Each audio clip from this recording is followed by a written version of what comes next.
Branded ఒకటే కదా. Okay okay you are right మామా.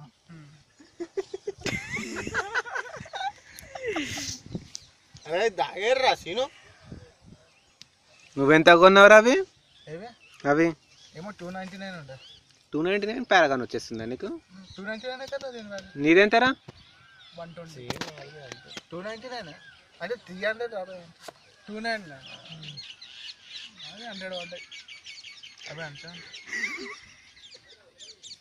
గ్రిప్ మంచిగా ఉంటాయి. గ్రిప్ బాగుంటుంది కానీ ఏంటంటే అవి తెగిపోతాయి రా. నేను అసలు కొన్ని తీసుకునే బెస్ట్.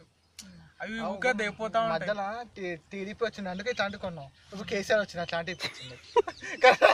ఏం చేద్దాం చెప్పు, డెవలప్మెంట్ తగ్గిపోయింది, జాబ్స్ లేవు. నిజంగా చాలా మంది పిల్లలు బయట తిరుగుతున్నారు.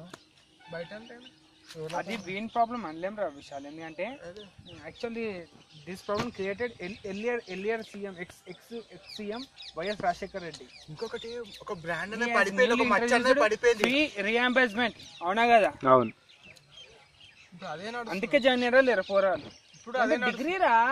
నువ్వు సర్వే చేస్తే గవర్నమెంట్ జాబ్ లో ఏంటంటే బీకామ్ బిఎస్సీ అంటారు క్వాలిఫికేషన్.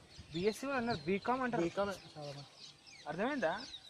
ఇప్పుడు ప్రతి ఒక్కటి బీటెక్ అనుకుంటాను, ఇజ్జత్ లేకుండా పోయింది. కానీ అప్పట్లో ఇప్పటి కూడా బీకామ్ అంటే బీకామ్ అంటే ఇప్పటికి కూడా వాల్యూ, కానీ మంచి చదవాలి, స్కిల్స్ ఉండాలి నా దగ్గర.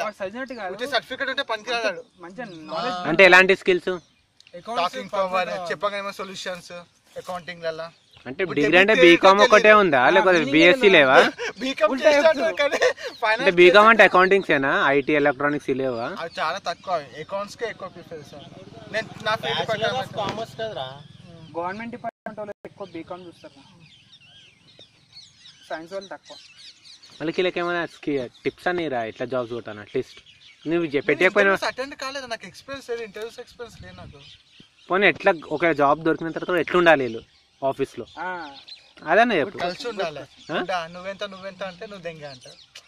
ఫస్ట్ స్ట్రగుల్ అనేది ఏదైనా ఉంటుంది, ఒప్పుకోవాలి. రిస్క్ అనేది అమ్మ సంవత్సరం ఉంటే 1 year హార్డ్ వర్క్ ఫుల్ చేయాలి.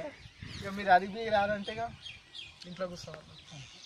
నేనేం చదవాలి, ఇంట్లో కూర్చొని 3 పూటలు తిని పంట అయిపోతుంది. అంటే కొంచెం మీకు ఇట్లా అలవాటు అయింది కదా జాబ్ అట్లా చేయడం అంటే చాలా. ఇప్పుడు కొంచెం రిస్క్ పైన కూడిన పని. అందరు చిన్న పిల్లలు ఉంటాం, మనం పెద్ద ఉంటాం. Actually some people are saying what say